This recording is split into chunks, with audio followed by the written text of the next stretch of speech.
দুৰ্গা পূজাক লৈ নানান পৌৰাণিক গল্প এতিয়াও প্ৰচলিত আছে।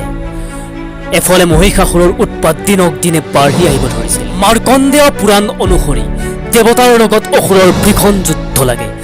এই যুদ্ধ প্ৰায় 100 বছৰ ধৰি চলিছিল। যুদ্ধৰ অন্তত দেৱতাসকল পৰাজয় হয়। স্বৰ্গৰ পৰা বিতাড়িত হৈ দেৱতাসকল পৰিত্ৰাণৰ বাবে ব্ৰহ্মলোকলৈ গতি কৰিছিল। সময়ৰ স্বৰ্গৰ সিংহাসন অধিকাৰ কৰে মহিষাসুৰে। মহিষাসুৰৰ এই কাৰ্য দেখি ব্ৰহ্মা, বিষ্ণু আৰু মহেশ্বৰ বিতত আৰু উদ্বিগ্ন হৈ পৰে। অসুৰক বধ কৰি শান্তিৰ পৰিৱেশ সৃষ্টি কৰিবৰ বাবে সকলো দেৱতা একত্ৰিত হ'ল। ব্ৰহ্মাই নিজে বিষ্ণু আৰু শিৱক এই কথা অৱগত কৰিলে। বিষ্ণুৰ শৰীৰৰ পৰা সাধাৰণতে তেজস্ক্ৰিয় ৰশ্মি নিৰ্গত হৈ থাকে। এনেকৈ সকলো দেৱতাৰ শৰীৰৰ পৰাও ৰক্তকণিকা নিৰ্গত হ'বলৈ ধৰে। এই সকলো তেজৰাশি একত্ৰিত হৈ সৃষ্টি হ'বলৈ ধৰিলে এগৰাকী দেৱী মূৰ্তি।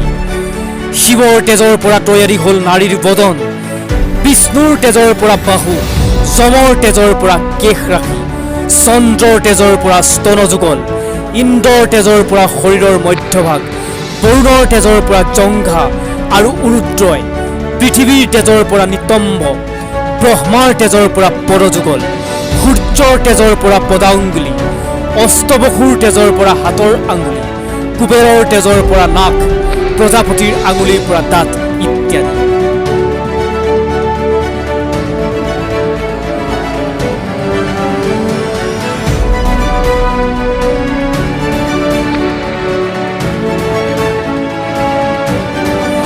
মহিষাসুৰৰ লগত যুদ্ধৰ বাবে প্ৰস্তুত হ'ল দেৱী দুৰ্গা। এইবাৰ যুদ্ধৰ বাবে প্ৰয়োজন হ'ল অস্ত্ৰ।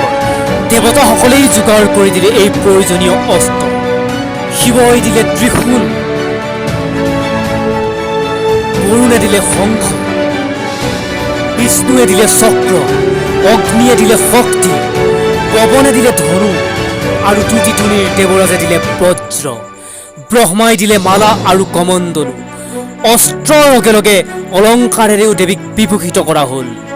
সাগৰে দিলে বস্ত্ৰ আৰু অলংকাৰ, কণ্ঠত মুক্তাহাৰ, হাতত বাজুবলয়, ভৰিত নুপুৰ, আঙুলিবিলাকত অংগুৰীয়। বিশ্বকৰ্মাই দিলে কুঠাৰ আৰু অভেদ্য কৱচ। সম্পূৰ্ণ হ'ল দেৱী মূৰ্তি। ৰণসাজে সজোৱাৰ সময়ত গিৰিৰাজে দিলে সিংহ। দেৱী হ'ল সিংহ বাহিনী। এনেদৰেই মহিষাসুৰৰ লগত যুদ্ধৰ আগে আগে সাজি কাচি উঠিছিল অসুৰ দমনী অপৰূপা অথচ প্ৰচণ্ড শক্তিৰূপী দেৱী দুৰ্গা।